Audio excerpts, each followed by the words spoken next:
best that you could, I guess, to get to this point. But how would you sum up what this has felt like now, knowing you're going to be playing on Tuesday, likely against either Minnesota or New Orleans as the 7? It's great, man. Regardless of who wins, we'll prepare accordingly. Probably go into a little bit more detail. Maybe a normal, not quite as extensive as a playoff series scout, but definitely a regular season scout on steroids. But we're just looking forward to the opportunity, starting where we started at early in the year, now where we are, where we find ourselves sitting. We're excited. The guys are ready to go. We got great synergy in our locker room. Need to clean up some stuff defensively, but outside of that, we're ready to go. Just thinking back to around the trade deadline, the record where it was, assume that you would have taken the number 7 seed and the chance to win one game to get into round 1 of the playoffs. Absolutely. Obviously you would like to secure your position, but things don't always fall your way. But it's not about the action, it's about the reaction, and the way we've reacted when we found ourselves facing adversity. We've been able to, climb out of it, and here we are, after starting 2-10, 43-39. It's a hell of an opportunity before us, facing us, and we're up for it wholeheartedly. And welcome back, Laker fans. We are back with a brand new episode of Laker Lounge Confidential, also known as LLC. I'm your co-host, B. Cannon, and I got my co-host, D. Hill, and we are brought to you by the 3-Man Weave Podcast, your favorite pod's favorite pod. So what's good? What's good, Hill? We made to secure that spot in the play-in. Yeah, man. As predicted, though, we predicted that, so it's like nothing new. Hold on. Before the roster changes, before the roster changes, we had aspirations of this team being in the play-in. We definitely had an opportunity to get all the way up to the 5th seed, 6th seed. The ball didn't bounce our way. We can't blame anybody but ourselves. Can't blame nobody but ourselves. But at the end of the day, a lot of Clippers that game, bro. But they beat the brakes off us. But we kept fighting. But they beat that boy.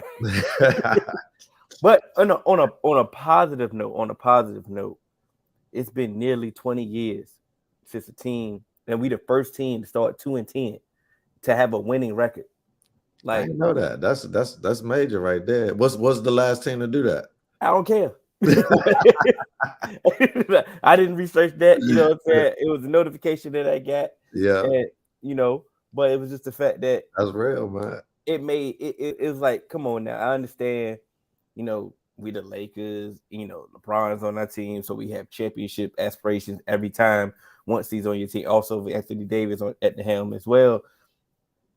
But realistically, nobody had us as a championship team becoming in the season, beginning of the season.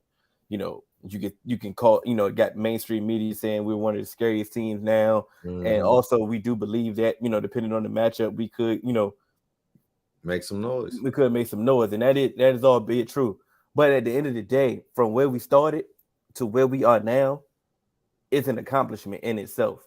If you want to be optimistic and realistic on where this team was built and how this team persevered, and they said it themselves. Let me see what they said.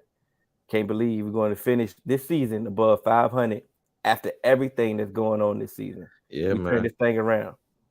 Like with the injuries to Bron. Yeah. Injuries to AD. Yeah. We can also, rumors.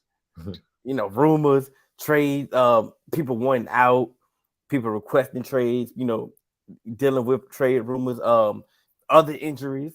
Like you said, Mo Bamba just came back. D'Angelo Russell been injured.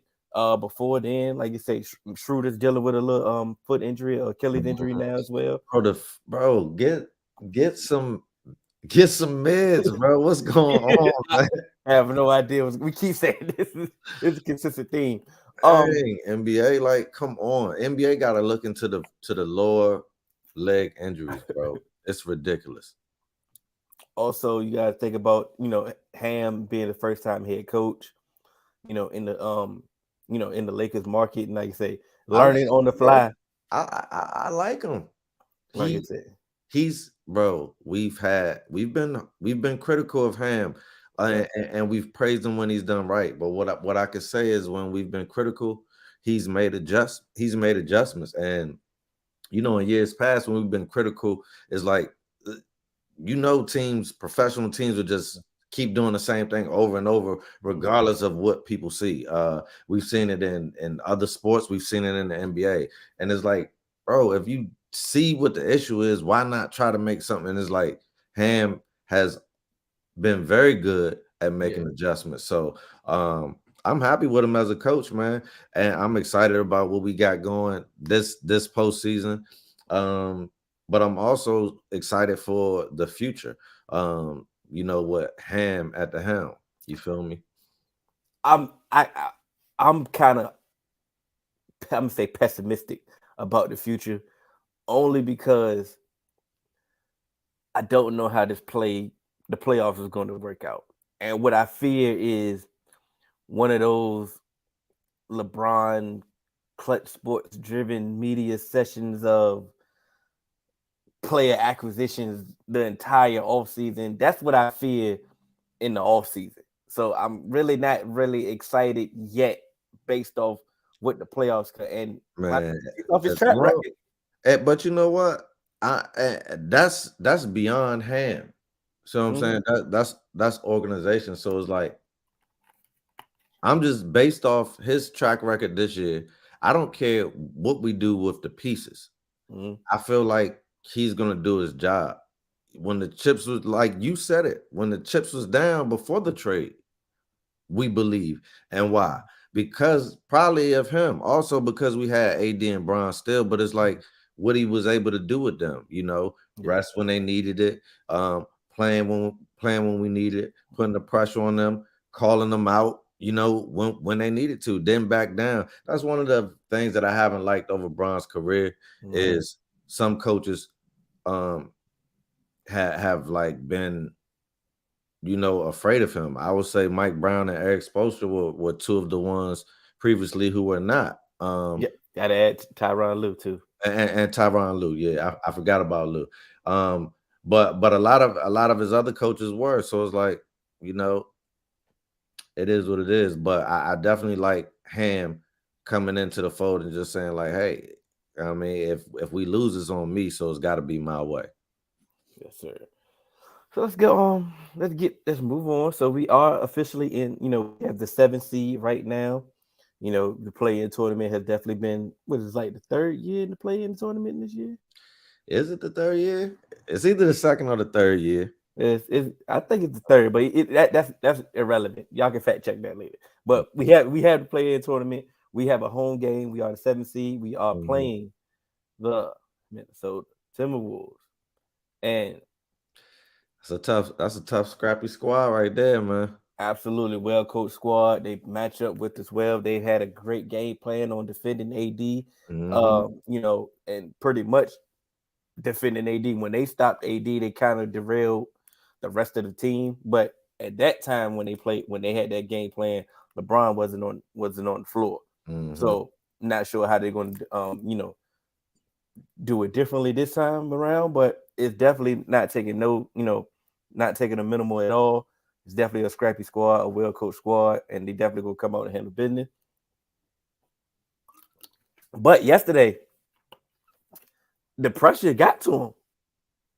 Yeah, I mean, the pressure got to him. I mean, completely. I mean, everybody. From seeing like the roster down, they all folded under the pressure. And unfortunately, not unfortunately, they still won the game, but they let their emotions get the best of them.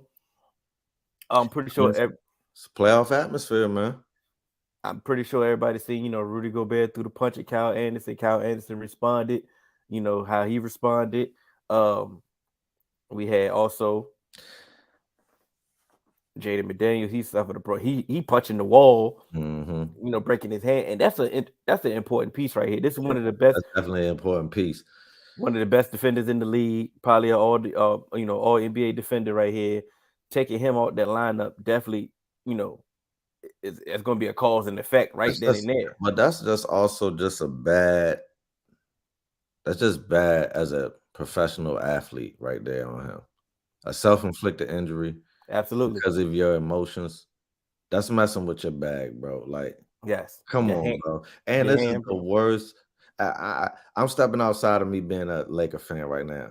Yes. Bro, if I was a Minnesota fan, I'd be so disgusted with this man, bro. Like, Absolutely. come on, bro. Like, you got to do better than that. So it's like, hey, man. But one thing that you did say about how they defended AD, and that's one thing that I like about Coach Ham is that what I say he likes to make adjustments. Also, AD also plays with a chip on his shoulder too. You rarely ever see the same thing happen to him twice. Rarely has a bad game twice. So you know if he had a bad game, he gonna remember it. And this game is for the money. So it's like I'm assuming that whatever they did last time, it's not even gonna matter because like I know, like the rest of Laker Nation knows, when AD is in his bag, Yeah. there's nobody in the league that can stop him. So it's like it is what it is. If that AD shows up, which I believe so, because that AD has shown up when we've needed him all year. Mm-hmm. I believe so. I also believe that Bron is going to be right there. I believe that D'Lo is going to be right there. And if the bench can play like they played the other day, then when the bench, if Malik Beasley can be in the 20 and Wood can give us 11 points efficiently, plus drop some dimes and get boards, and we got the junkyard dog being a junkyard dog. And AR-15 has been on a tear, bro. I don't even want Yeah, to we know what time it is. no. If that can happen, bro, then I agree with some of the national media. We are a scary team, bro. It's on paper. But right now is the time of the season where it no longer has to be on paper. It has to be night in, night out. And that's going to be the challenge. Can Ham, all the praises that I sung, can you rally these guys for the play-in and then get us to the playoffs? And then can you do it night in, night out to be a problem for people in multiple series? I hope so. The thing about this in particular game is the fact that I believe that AD said in the post game that this is another must-win game. So like we said last week, the sense of urgency that let's go ahead and handle business. The game is Sunday, I believe. The playoff game is going to be Sunday, regardless of win or lose. Tuesday. So handle your business Tuesday. Yeah. You handle your business Tuesday, you get to rest up, you get to practice, you get to work out your kinks, you get to, actually have a extensive film study, an extensive game plan, like Ham alluded to, game plan on steroids. Yeah. Give yourself the benefit of, some rest. Do yourself a favor. There's no need to come out there. The way they acted yesterday is a team that's ready to unravel. They suspended. They suspended Rudy Gobert. Thank you. So all the chips are in our favor right now. So we can easily come in. The Timberwolves gonna lay down. How you feel about that suspension? How you feel about that? Some people told me that they believe that no suspension was even warranted. But this is team suspended. I know. And that's why I believe it was warranted. And me personally, I would have done multiple games because it's a slippery slope. One, as a team and an organization, I represent the league. Two, I represent my own organization. It's a televised game.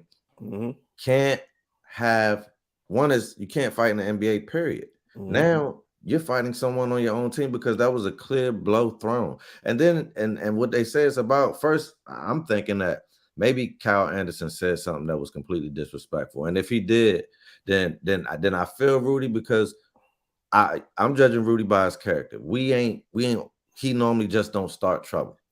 You feel what I'm saying? He's annoying, but I mean, fights is not his. Not his character on the court and all that stuff. Being annoying. Yep, he started COVID, the pandemic.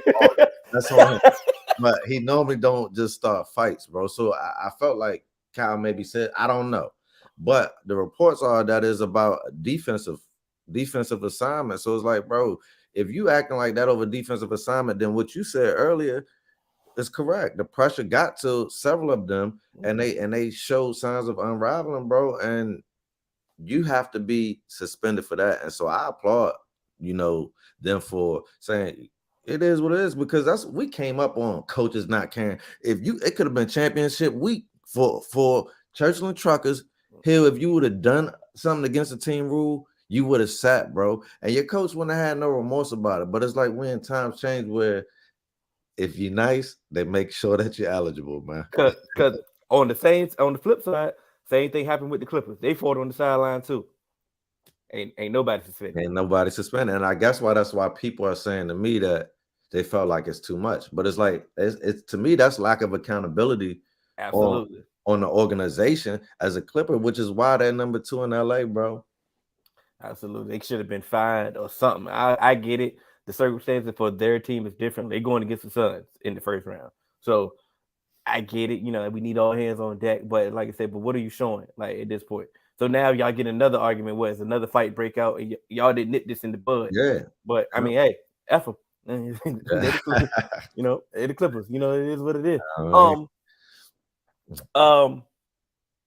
Far as back in this game, handle business. Like I said, it's going to be easy to say, "Oh, Jaden McDaniels not out," or "Rudy Gobert go out, not out." The Timberwolves, they just gonna fold. They gonna, to get this game up. They don't want to exactly go up. You go out there and punch him in the face harder than Rudy Gobert tried to, and handle business. And they will fold then. Yeah, facts. Because they need to regroup and get ready for their next game. To try to get themselves in the playoffs. But we need to go out there and handle business. No need to be a tie ball game at halftime, and then next thing we got to rally to take the lead late. No, I don't want to see none of that. No, let's blow them out early. Yeah, let's handle business early. The sense of urgency should be at an all-time high, and I feel like it will be. It has been for the most part since we started this. When we've asked for urgency, we've seen it, and the positive thing is like AD is already thinking like that. So it's like, once again, we know the defensive side of the ball definitely starts with AD. Mm-hmm. So like I said, he's thinking like that, it's going to trickle down to everybody else. So, speed of the leader, and that's what speed of the pack. And that's what I want to see, man. I want to see Kentucky type defense, man. I want to see. That's what I want to see. Hang your hat on your defense, and your offense will just come, bro. Because we're gonna be in transition. Absolutely. People, that's the simplest thing that people. And they can't stop you in transition, bro. You coming down as a trailer, bro. Where your man lost you, he ain't even found you yet, bro. Come on now. Now, when you get the ball, if you want to stop, you have your jumper. You can also go on the dribble because your man is playing catch up. So it's like, come on now, like that's easy money, man. You come down, set a quick pick and roll transition where they scrambling, everybody trying to get to their man. You got the pick. You and Brian in the pick and roll, or you and D'Lo in the pick and roll before they know what happened. Both of y'all got your shots. You feel me? You know what I'm saying? In transition, that's all you need. That's it, man. I was trying to wait for the perfect moment. It's always two ways to look at it. Look at the story. So let's go with the negative when it comes to the playoffs, play in the playoffs. What issues do you think will surface? Well, we've had a lot of injuries coming down the stretch. It's a one game win or one game need another game. So it's like, it's a lot of pressure. And it's like, you will want to have a lot of continuity coming into this, but it's like, you have to roll with the punches. And at this point of the season, it's a lot of teams dealing with the same thing. So lucky for us, Minnesota's in a similar boat. Mm-hmm. So I feel like the chips are, they're a little bit more down for them, but as far as a continuity standpoint, the chips are really even with both teams dealing with a lot of adversity as of late. And both teams are fighting for their lives. Both teams probably feel like they should have been in. Both teams lost games down the stretch that had they would have won 2 games here for Minnesota, 2 games here for Lakers. Both are in the playoffs and not in the play-in. And it's probably for those same reasons that I just talked about, that inconsistency with people being in and out. So those are some of the issues that I don't want to see. So hopefully, we can win this game, come out with that mentality that you said. So by the time the playoffs start, that we can alleviate all of those. We can have a few days of practice, a few days of film study on steroids, and we can minimize whatever weaknesses that we do have. My issue, and it's not a Ham issue, but it's just an overall team team issue. And I'm what I mean by that is, what is his playoff rotation going to be? Most teams always get to the playoffs, they shorten their rotation. And if we shorten our rotation, then who's going to get the short end of the stick? And that way, and are we going to lose that player if we actually need him later, or should we, continue the rotation that we've already had established? I feel like we have a pretty short rotation, so might not need to shorten it. And I would hope so. I'm like, okay, keep what you're doing in order. Maybe your lineups can change. Maybe the the rotations can alter, but the minutes, the way you construct your minutes should definitely still continuously be the same. And I hope so, because that's what got us our success in this run since the trade deadline, because of the way the different lineups that we can put out there. But the minutes of, we could play this person with Bron, we could play this person with AD, we could keep playing these other people together, and they all still continue to get their minutes and still be able to stay active and stay in tune with the game. So I just know most teams in playoff time, they shorten their rotation, they go with a shorter rotation. I just don't want to see some of these players that the got us here get the short end of the stick, and next thing you know, maybe we may need them later in another playoff series or another game, and they're not really really inactive. Really active in the game, and like, nah, I'm tuned out. So that's my fear. Now, what I will say, there's two typical type of coaches when it comes to rotations, right? There's both types normally have their rotation set, but one type normally has benchmarks and times where they like to make their substitutions for the most part. And the other typical type likes to make substitutions based off the floor of the game, like who we need. And of course, both of those philosophies will be dictated by foul trouble.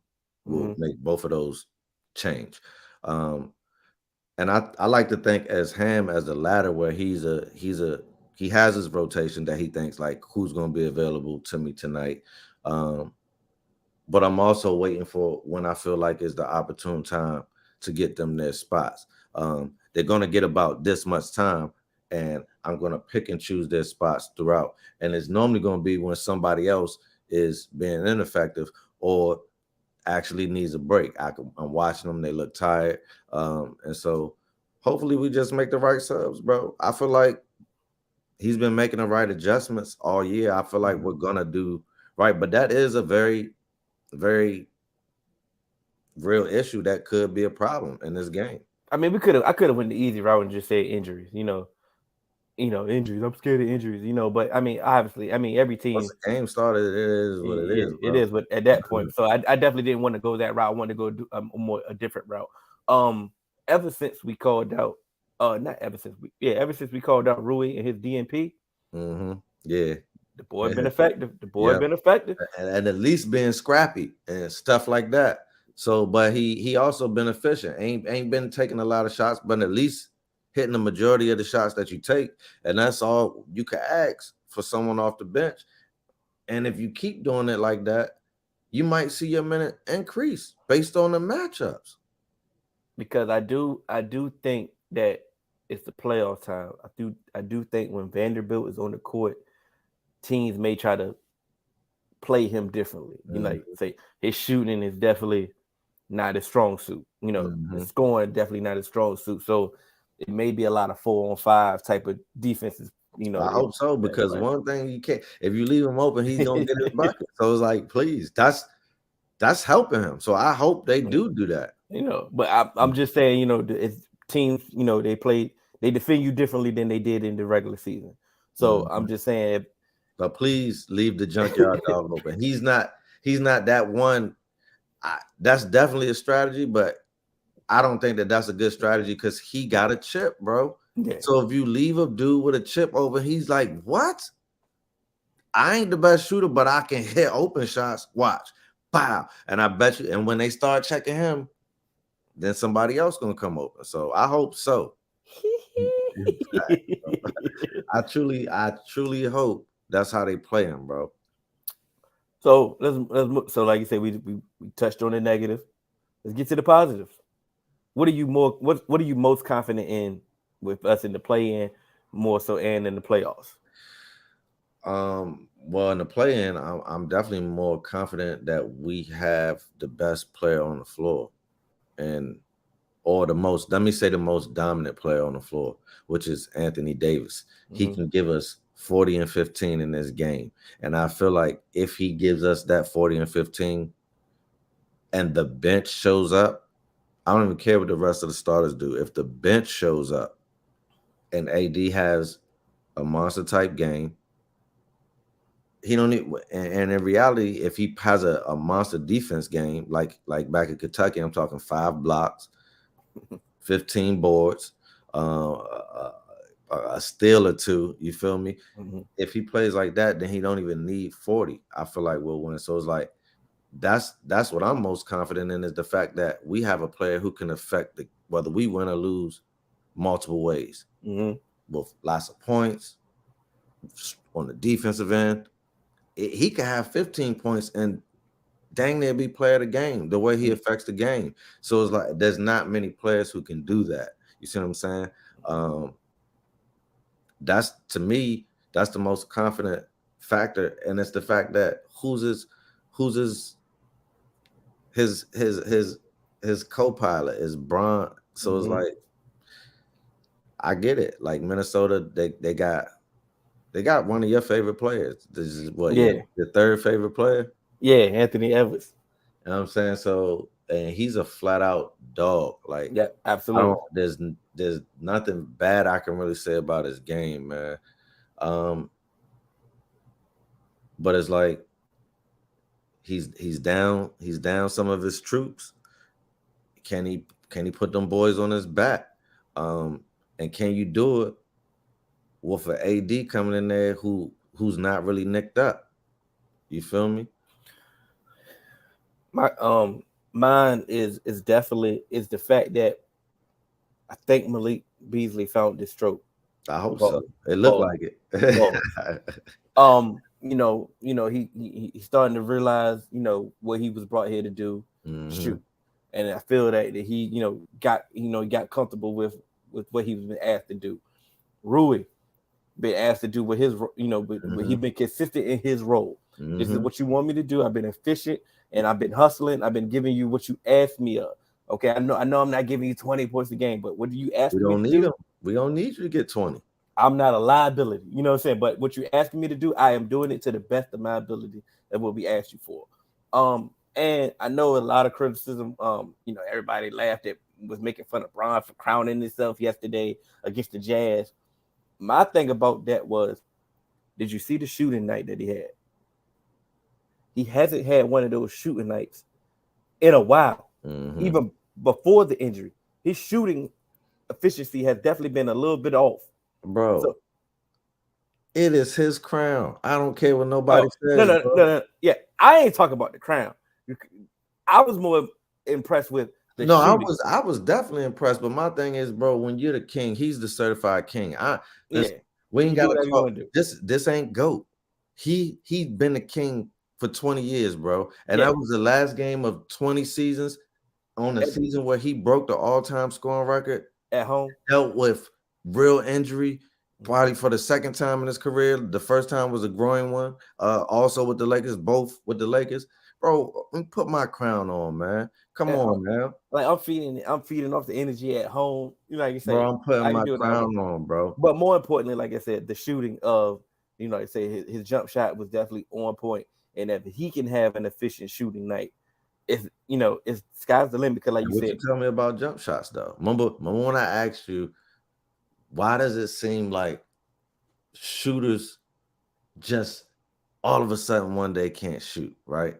oh yeah, And you told me, and I mentioned like Peja Stojakovic, right? Because he for maybe 10 years straight was like knocked down, and then just all of a sudden couldn't hit nothing. he was on a couple of teams and just couldn't hit on those teams, bro. And I just kept saying, like, dang, why can't he hit, right? But it's like when your legs go, right? And Bron Dillon coming back, Was you dealing know, with what? and even before, like this is the thing that people don't know. He was dealing with a lingering foot injury prior to him hearing the pop. So it's like now you have a pop and you rehab. So it's like he ain't been feeling that great. But I will say the last 2 games he's looked a little bit more spry in his step. So it's like if his legs are a little bit back, I think we can attribute that to why his shot is falling. Which is 100% correct. So that's why I'm feeling more confident.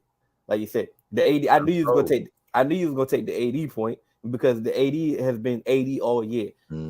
All the outsiders and the naysayers can always harp on the bad game that he has, that everybody has every now and then. But the consistent part of AD's been one of the top players in the league when he's been on the court. Like, and he's been on the court a lot. Honestly, I think that's a fact. Huh? I think that's a fact. I think he only missed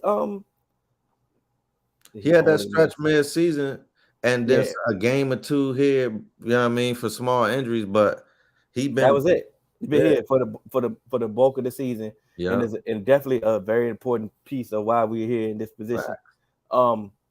But like I said, just handle business Tuesday.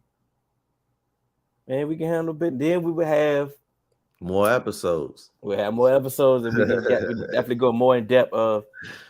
Y'all can get breakdowns of series games on steroids. You feel what I'm saying? So we should have the Grizzlies first, right? We looking forward to the Grizzlies first, right? I feel like that's isn't that what if we won? Yeah, we get the Grizzlies. We will have the Grizzlies. Yeah. So let's look forward to the Grizzlies. And I would love to put them out, bro. And I know that's me getting ahead. I've always say like, focus. I say that about boxers. But man, I would love for us to handle business with the 7 seed and then put Memphis out of the playoffs, man, because it goes back to that.